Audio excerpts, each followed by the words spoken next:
Siesta Key becoming a municipality. We have an update for you.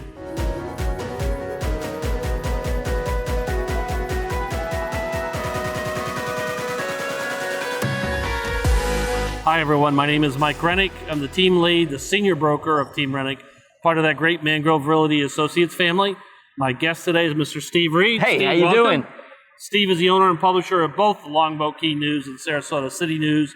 We've done a couple of videos. There's a move to make Siesta Key its own standalone municipality.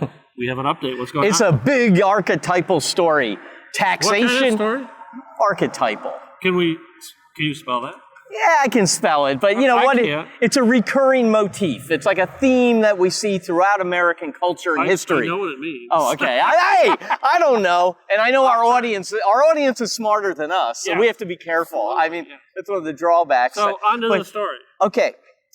Taxation without representation. The people on Siesta Key don't feel the county government is representing them adequately. I can't say all the people, but the people who are banding together, who are trying to create a municipality here, spurred on by the county entertaining and approving hotels. They want more zoning control. So when the county looks at this, they look at it from an overall county perspective.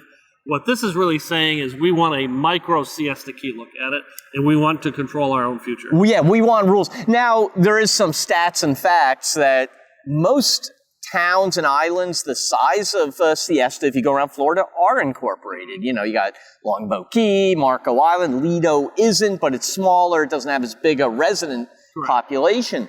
So they sought to incorporate. They had to gather signatures by a threshold date. They did that.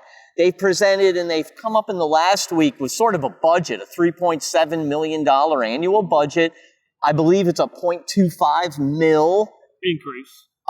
On top of your tax. Yeah, it would be an increase. Now, there's a lot of things that come into play. They would have to get a state legislature to sponsor this. They have to get a vote. It all really comes down to... So is the vote decided at the county level or the state level? No, by the people. But ultimately. But it has to be sponsored by somebody. Yeah, since it's all democracy-driven, a representative, the local state representative, someone has to sponsor this. It has to then go through this agreement with the counties, like this is doable, this is, we think this might be a good idea, and we're going to put it on a ballot and ask the residents the question. So it's not there yet. The people that get to vote are the people that live on Siesta Key. Correct, yeah. I'm going to deviate for just a second, because this is a big thing to me, and there's really no solution. There's a lot of people that own here that can't vote. It's not their primary residence. True. Right? So it's interesting when we have a vote on one of the islands, the residents, full-time residents get to vote here. It's one vote, one person kind of a thing. So it'll be interesting. So the full-time residents will get a chance to vote. It's purely, just like Longboat or anywhere, the full-time residents get to vote. Is this going to happen? Is there going to be? I think they're going to get a sponsor and so on and so forth. I think what's going to happen is you have a lot of things in play.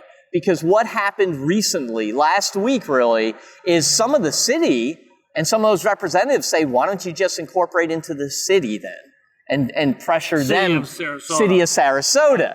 And so Hagan Brody, the mayor, said that's an interesting question. So that's an alternate path it could go. It brings the scope down from the county to a city, but still not finite.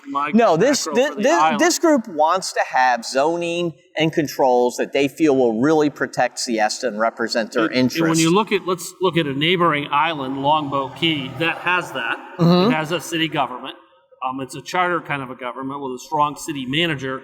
The mayor is, in fact, the entire council, including the mayor, they work for nothing. They're volunteers, if you would. There's no pay for that. Yeah. So anyway, the news is this is moving forward. And it's going to probably come down to that decision-making point is what they provide and what a new government could provide of more value to these residents than the increase in taxes. People are sensitive to taxes. Are the increased costs worth the benefits?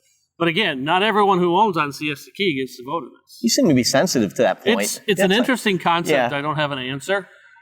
We come across that back on Longboat a couple of years ago when things were happening. But let's put that aside. But those people who don't live here actually pay the most taxes because their properties aren't homesteaded. Correct. So they generally are paying often the lion's share of the taxes. And they don't get to. But that's No. another story for another day. Well, they can move down here and be full-time. That's right. That's their Absolutely. choice. Yeah. So moving forward, Move this down is here. taking the next steps, right? You want to vote, you move here. That's So, how it yes. works. Right, Back Mike? to You the- need to tell your people. Steve? Okay. Back to the story. Okay. Well, the story is Siesta Key may become a municipality, and it could happen fairly So, quickly. Let's keep everyone up to date. We will. Okay. Steve, thank you. Thank you. I think. Take care. Thanks for watching. We'll be back with another edition of Out and Around with It was a Mike. valid Take point. care. Yeah.